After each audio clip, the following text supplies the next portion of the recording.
Hi, this is Jeff with Game-Refraction. I'm at the first annual Red Deer Expo. I'm here with Helena Mattsson.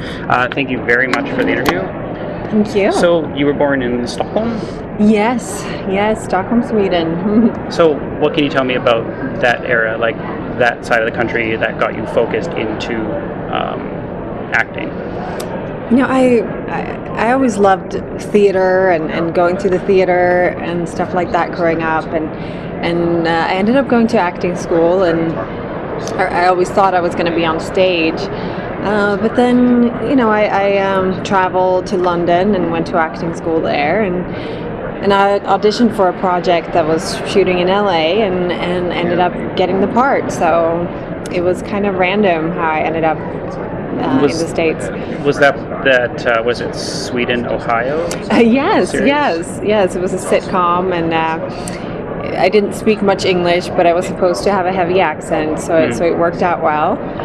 Nice. So you also started with like cabaret and a lot of other like on-stage type of performances? Yes, musical theater and stuff like that. How long did you do that for? I mainly did it throughout school, and then when I was 19, I moved and went to LA and started working there. Nice. So with movies and TVs, what do you prefer? Because they're very, very different, even though they look the same.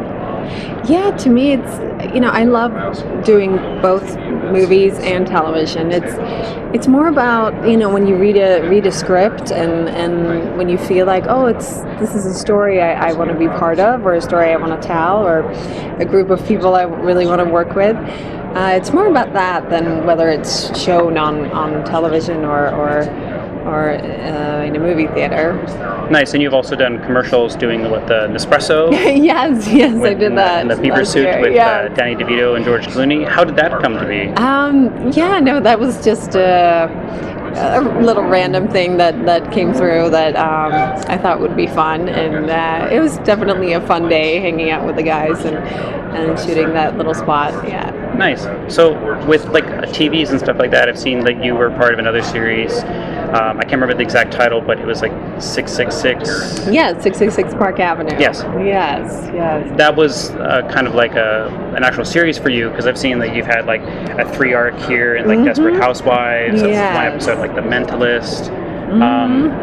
What's it like coming into like established ensembles as opposed to something like that where you're there at the start?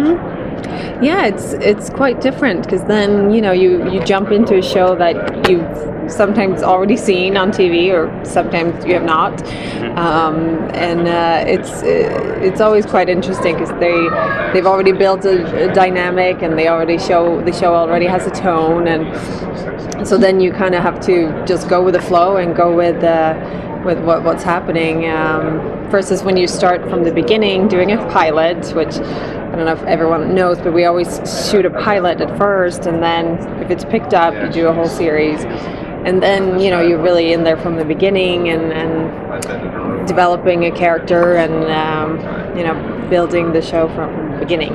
Yeah, I've seen lots of pilots that don't make it. I mean, there's clear reasons why they don't, and sometimes it's just like probably like a lack of faith from the company itself. Yeah. But what has been probably your favorite performance on TV that you've been most proud of?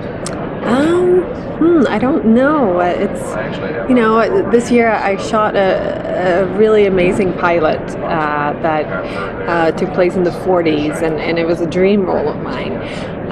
But the show ended up not going, which it can be all kinds of reasons, like you're saying. But that was really fun this year. But yeah, there's every part has its charm in its own way, and I've really loved every character I've gotten to play.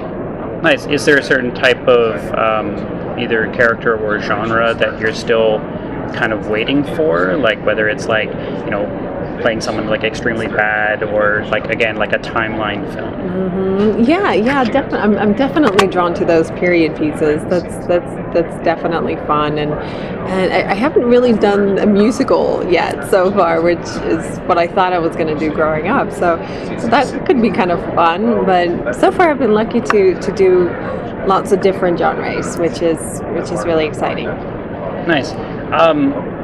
With with the movies and TVs, and what's the longest shoot that you've had for just one project?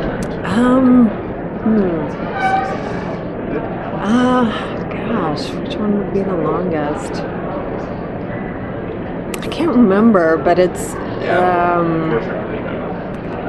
I can say for American Horror Story, for example, I did the longest episode I've ever done. Usually an episode takes about 10 days or 2 weeks or something like that. But the first episode of American Horror Story this season, we shot for about 3 months, which is unheard of in the business. Especially for one episode. For one episode, yeah. So that episode just went on and on and on because, they wanted it to be perfect, and so that would be the longest episode. What can we see you in next?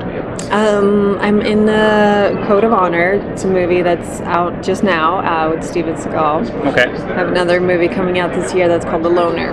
Okay. All right. Well, thank you very much. Thank you so much. Enjoy the remainder of the expo. All right.